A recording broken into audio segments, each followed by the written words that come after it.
ನಮ್ಮ ರೆಪ್ರೆಸೆಂಟೇಷನ್ ನಿಮಗೆ 50% ಜಾಸ್ತಿ ಅಂತ ನಂಬರ್ಸ್ ನ ತೋರಿಸ್ತಾರೆ. ಬಟ್ ವಾಯ್ಸ್ ಈಗ UP ನಲ್ಲಿ ಇರುವಂತಹ ಸೀಟ್ಸ್ ಕರ್ನಾಟಕದಲ್ಲಿ ಕೇವಲ 28 ಜನ ಇದೀವಿ ನಾವು ಸದ್ಯಕ್ಕೆ MPs. UP ನಲ್ಲಿ 80 ಜನ. ಸೊ ಅದ್ರ 50% ಅಂದ್ರೆ ಎಷ್ಟಾಯ್ತು? 80 ಆಗೋದು 120 ಆಗ್ತೀವಿ ಆಗ್ತಾರವ್ರು. ಆಮೇಲೆ ನಮ್ದು 28 ಪ್ಲಸ್ 50% 42 ಆಗ್ತೀವಿ. ಸೊ ವಾಯ್ಸ್ ಪರ್ಸೆಂಟೇಜ್ ರೆಪ್ರೆಸೆಂಟೇಷನ್ ಕಡಿಮೆ ಆಗುತ್ತೆ. ನಾಳೆ ಏನಾದರೂ ಇಂಪಾರ್ಟೆಂಟ್ ಡಿಸಿಷನ್ಸ್ ತಗೋಬೇಕು ಅಂದ್ರೆ ಈಸಿಲಿ ನಾರ್ದರ್ನ್ ಸ್ಟೇಟ್ಸ್ ಇಂದು ಅಥವಾ BJP ರೂಲ್ ಸ್ಟೇಟ್ಸ್ ನಲ್ಲಿ ಅವರಿಗೆ ಹೆಚ್ಚಿನ ಒಂದು ಬೆನಿಫಿಟ್ ಇರುತ್ತೆ ಇನ್ ಟರ್ಮ್ಸ್ ಆಫ್ ಪರ್ಸೆಂಟೇಜ್ ಅಂತ. ಸೊ ನಮಗೇನು ಸೆನ್ಸಸ್ ಪ್ರಕಾರ ಮಾಡ್ರಿ ಅಂತ.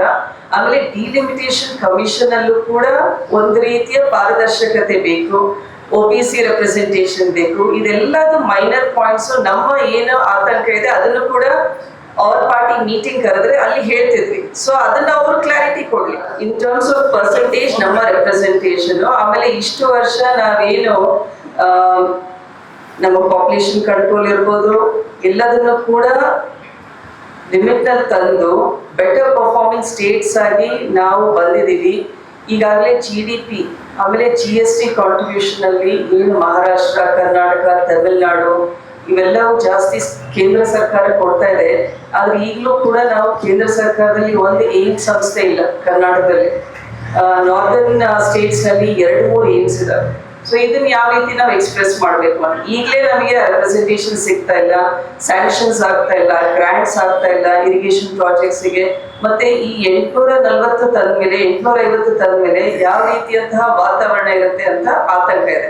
ಸೊ ಎಲ್ಲ ರಾಜ್ಯದ ಚೀಫ್ ಮಿನಿಸ್ಟರ್ಸ್ ನ ಕರೀಲಿ, ಪಾರ್ಟಿ ರೆಪ್ರೆಸೆಂಟೇಷನ್ ಕರೆದ್ಬಿಟ್ಟು ನಮ್ಮಲ್ಲಿರುವಂತಹ ಆತಂಕವನ್ನ ಅವ್ರು ಕ್ಲಾರಿಫೈ ಮಾಡಿಕೊಂಡು ವಿತ್ ಆಲ್ ಪಾರ್ಟಿ ಕನ್ಸೆನ್ಸಸ್ ಜಾರಿ ತರಲಿ ಅಂತ. ನಾನೇ ಹೋಗಿ ಮಹಿಳೆಯರ ಒಂದು ರೆಪ್ರೆಸೆಂಟೇಷನ್ ಅಲ್ಲಿ ಮಾತಾಡಿದ್ದೇನೆ. ಅವ್ರದ್ದು ಸಾಕಷ್ಟು ಆತಂಕಗಳಿದ್ದಾವೆ.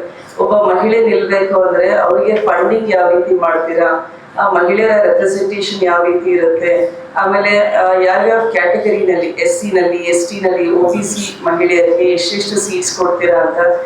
ಇದು ನಾವು ಕೇವಲ ಏನ್ ನರೇಟಿವ್ ಪ್ರೈಮ್ ಮಿನಿಸ್ಟರ್ ಅವರು ಸೆಟ್ ಮಾಡ್ತಾ ಇದ್ದಾರೆ ಆ ತಾಳಕ್ಕೆ ತಕ್ಕ ಹಾಗೆ ಕುಡಿಯೋ ಅವಶ್ಯಕತೆ ಇಲ್ಲ.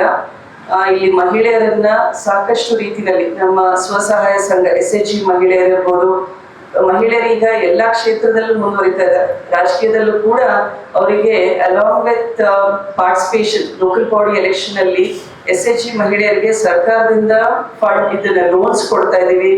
ಆಮೇಲೆ ನಮ್ಮ NRLM ಸ್ಕೀಮ್ಸ್ ಇಂದ ಮಹಿಳೆಯರನ್ನ ಆರ್ಥಿಕವಾಗಿ ಮತ್ತೆ ಸಾಮಾಜಿಕವಾಗಿ ಸಬಲರನ್ನಾಗಿ ಮಾಡ್ತಾ ಇದ್ದೀವಿ. ಸೊ ಮಹಿಳೆಯರು ಅದನ್ನೆಲ್ಲ ಅರ್ಥ ಮಾಡ್ಕೊಳ್ತಾ ಇದ್ದಾರೆ. ಅಷ್ಟು ಈಸಿಯಾಗಿ ನಾನು ಏನೇ ಹೇಳಿದ್ರೆ ನಾನು ಹೇಳಿದ್ದು ಕೇಳ್ಬೇಕು ಅಂತ ಇಲ್ಲ. ಮಹಿಳೆಯರಿಗೆ ಯೋಚನೆ ಮಾಡ್ಲಿ ಯಾವ್ದವ್ರಿಗೆ ಅನುಕೂಲ ಆಗುತ್ತೆ. ಇಷ್ಟು ವರ್ಷ ಕಾದಿದ್ದಾರೆ.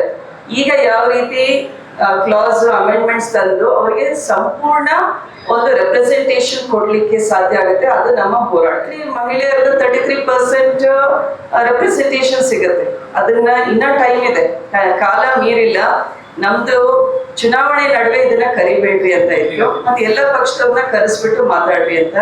ಇನ್ನ 2026 ಈಗ ಇನ್ನ 2 ವರ್ಷ ಟೈಮ್ ಇದೆ. ಸೊ ಮತ್ತೆ ಮೀಟಿಂಗ್ ಕರೆದು ಎಲ್ಲರ ಜೊತೆ ಚರ್ಚೆ ಮಾಡಿಕೊಂಡು ಎಲ್ಲರ ಮನಸ್ಸಿಂದ ಬಿಲ್ ಜಾರಿಗೆ ತಂದ್ರೆ ನಾವು ಕೂಡ ಈ ಬಿಲ್ ಜಾರಿಗೆ ತಂದಿದ್ದೀವಿ. ಬಟ್ ಇದನ್ನ ಇಂಪ್ಲಿಮೆಂಟ್ ಮಾಡೋದು ಬರುವಂತಹ ಚುನಾವಣೆಗಳಲ್ಲಿ ಆಗ್ಬೇಕು.